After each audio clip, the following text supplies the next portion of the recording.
Okay, let's try getting another book in before the evening ends. The Christmas Day Kitten by James Herriot, illustrations by Ruth Brown. I always like to flip it over. Usually I read the back of it at the end of the book, but right now we're going to read the back. Christmas can never go without my remembering a certain little cat. So begins the Christmas Day Kitten, which is another true story from James Herriot's rich experience as a country vet. And as always, the tale includes a vivid group of character on two legs and four. Mrs. Pickering and her three stately basset hounds, James himself, and Debbie the self-possessed stray cat, who makes a special contribution to Christmas at a Pickering house. This is one of James Herriot's own favorite stories, and it's sure to be yours. I found this at the book sale. I call it book sale, book fair, whatever, over at Charleston, Illinois. And I thought, what a perfect little story to share with y'all.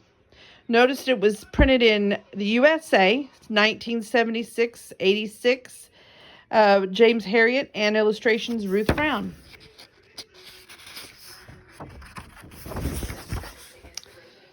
Oh, that's a pretty background. Christmas can never go by without my remembering a certain little cat. I first saw her when I called to see one of Mrs. Pickering's much-loved basset hounds.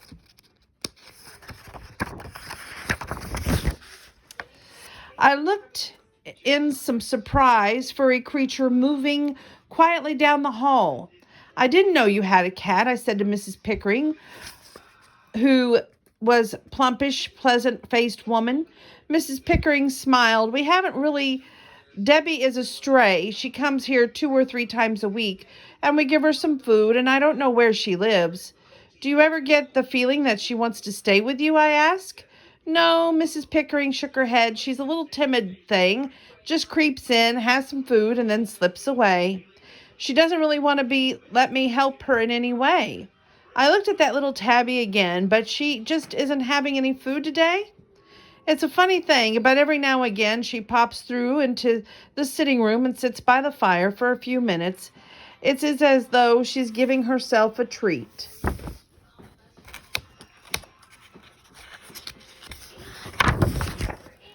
The little cat was sitting upright on the thick rug, which lay in front of the fireplace, in which the coats glowed and flamed. The 3 bassets were already lying there, but they seemed used to Debbie because 2 of them sniffed her in a bored manner, and the third merely cocked a sleepy eye at her before flopping back to sleep. Debbie made no effort to curl up or wash herself or do anything other than gaze quietly ahead. This was obviously a special event in her life, a treat. Then suddenly she turned and crept from the room. Without a sound, she was gone. That's just the way it is with Debbie, said Mrs. Pickering, laughing. She never stays more than 10 minutes or so, then she's off. I often visited the Pickering home, and I always looked out for that little cat. On one occasion, I spotted her nibbling daintily from a saucer at the kitchen door. As I watched, she turned and almost floated on light footsteps onto the hall, then into the sitting room. Debbie settled herself in the middle of the pile of the basset hounds in the usual upright still, and gazing into the glowing fire. But this time I tried to make friends with her, but she leaned away as I stretched out my hand.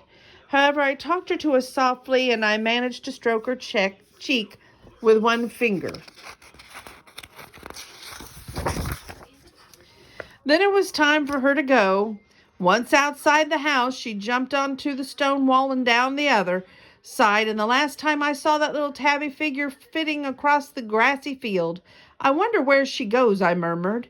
That's something we've never been able to find out, said Mrs. Pickering.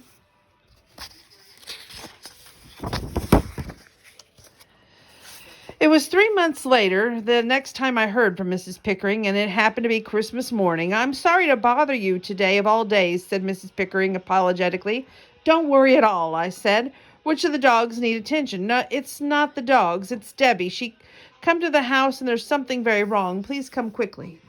I drove through the empty market square. The snow was thick up the road on the roofs surrounding the houses. The shops were closed, but the pretty colored lights of the Christmas trees winkled in the windows. Mrs. Pickering's house was beautifully decorated with tinsel and holly